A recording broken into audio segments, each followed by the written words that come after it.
On behalf of the EFDD, Mr Farage. I've been wondering why David Cameron's been slashing our armed forces, won't commit to 2%, is happy for us not to be able to defend our islands. I think Mr Juncker's given us the answer. We're going to do it at an EU level. We're going to have a European army. Now, when I raised this last year with the Deputy Prime Minister, Liberal Democrat Nick Clegg, he said it was a dangerous fantasy to even talk about an EU army.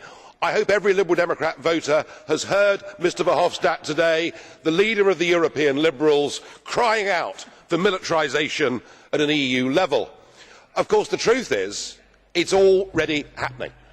We already have a European Defence Agency. We already have EU battle groups on active service all over the world. We already have an EU Navy active against the Somali pirates, and who can forget Eurocorps here in Strasbourg last year, virtually goose-stepping that ghastly flag round the courtyard outside. And of course the Lisbon Treaty, Article 28, provides for all of this. Tony Blair was right. He said the European Union is not a project about peace, it's a project about power. And I think Mr Juncker is trying to seize on an opportunity.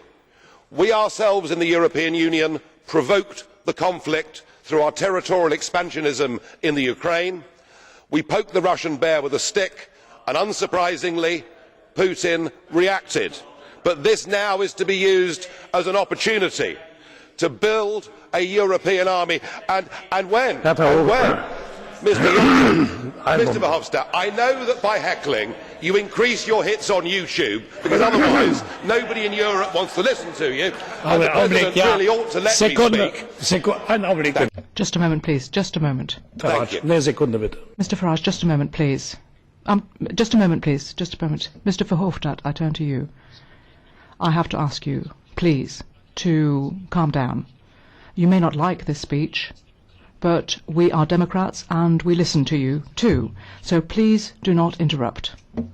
Well, we certainly are Democrats, and we've never shouted you down, but you always try and shout us down. The point I was making is this: the opportunity is being seized, and Mr Juncker said we must convey to Russia that we are serious.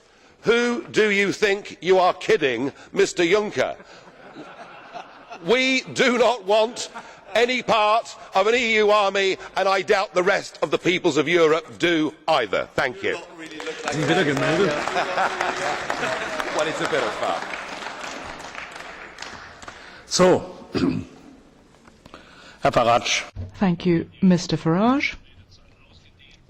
You've exhausted your speaking time. We extended it even.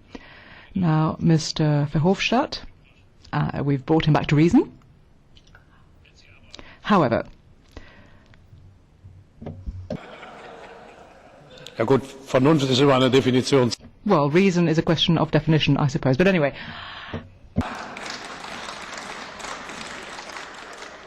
Ich glaube,